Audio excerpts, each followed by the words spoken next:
Assalamualaikum warahmatullahi wabarakatuh.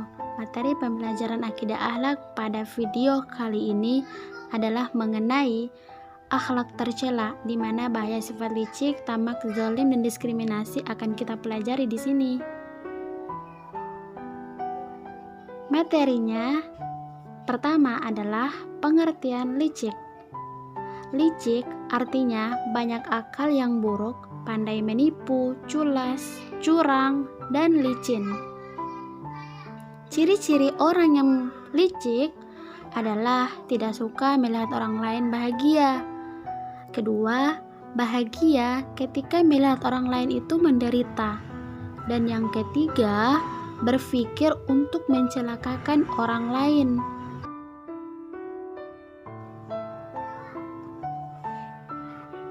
Keempat, orang licik itu ingin serba jalan pintas. Dan yang kelima, pandai menipu.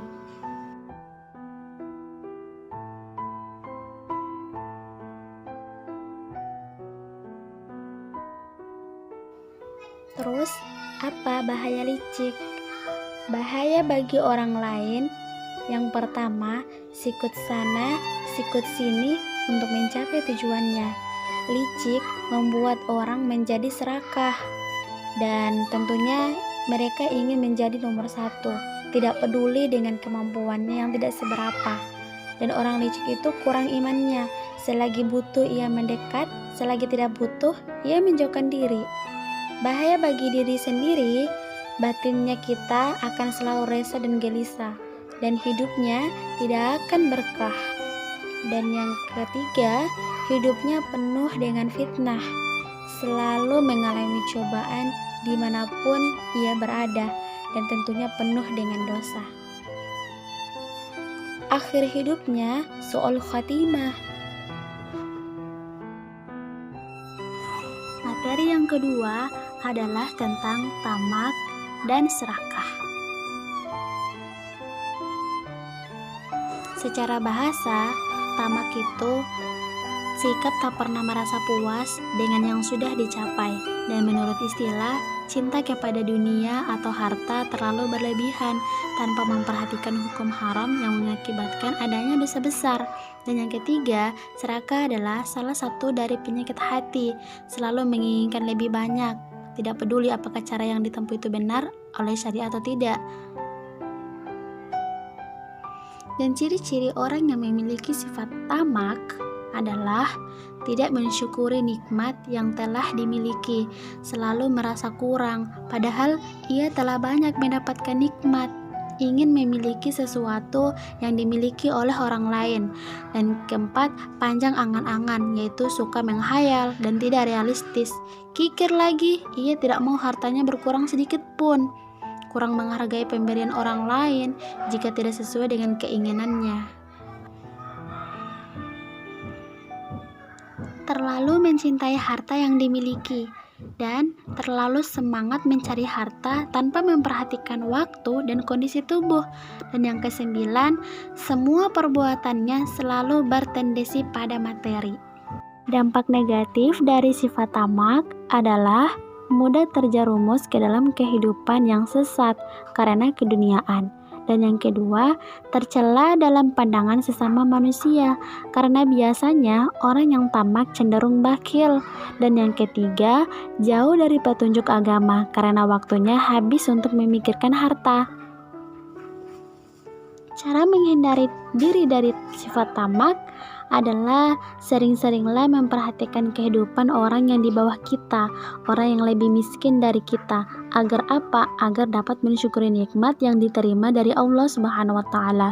Dan yang kedua, mengurangi perhatian kita terhadap orang-orang yang di atas kita, yang lebih kaya, agar tidak terpengaruh olehnya. Materi yang ketiga adalah zalim.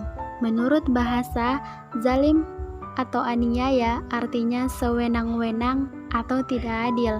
Kezaliman itu merupakan kegelapan yang akan menutup rapat hati orang yang melakukannya, sebagaimana diterangkan oleh Nabi Muhammad SAW dalam hadis yang artinya, jauhilah dan takutlah kamu berbuat zalim, sebab sesungguhnya kezaliman itu merupakan kegelapan di hari kiamat.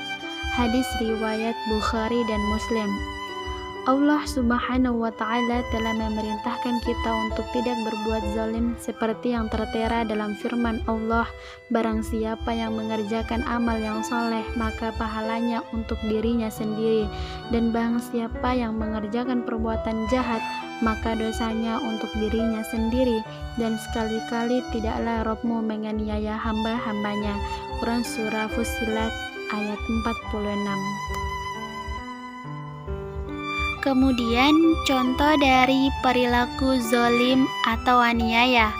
Yang pertama, zalim terhadap diri sendiri. Misalnya sering melakukan perbuatan dosa, berzina, meminum minuman keras, malas belajar, meninggalkan sholat, dan lain-lain. Dan yang kedua, zalim terhadap orang lain. Misalnya merusak lingkungan, mengganggu ketenangan orang lain, mengambil harta secara batil atau merampok, mencuri, menipu, dan lain-lain. Yang ketiga, zalim terhadap Allah Subhanahu wa Ta'ala, misalnya kufur, syirik, dan menyekutukan Allah hingga ingkar dan lain-lain. Baiklah, kita masuk pada akibat negatif perbuatan aniaya, di mana yang pertama adalah merusak persatuan dan persaudaraan. Yang kedua, merusak tatanan hidup di masyarakat, menghilangkan akhlak atau sifat yang baik, merugikan orang lain, menghilangkan pahala amal perbuatan. Orang yang aniaya akan kekal di dalam neraka, seperti diterangkan dalam firman Allah Subhanahu wa Ta'ala, maka adalah kesudahan keduanya, bahwa sesungguhnya keduanya masuk ke dalam neraka, mereka kekal di dalamnya. Demikianlah balasan orang-orang yang zalim. Quran Surah Al-Hajj ayat 17. Dan hikmah menghindari perilaku aniaya adalah terwujudnya persatuan dan persaudaraan. Terciptanya tatanan hidup yang baik di masyarakat akan mendatangkan akhlak atau sifat yang baik. Terciptanya kasih sayang antar sesama, mendapatkan pahala, dan tentunya masuk surga. Lanjut pada materi keempat, diskriminasi.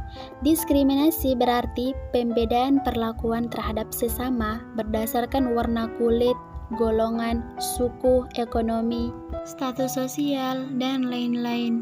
Diskriminasi termasuk perilaku atau akhlak tercela, sebab sikap ini tidak sejalan dengan ajaran agama Islam yang mengutamakan prinsip persamaan, persaudaraan, dan tolong-menolong.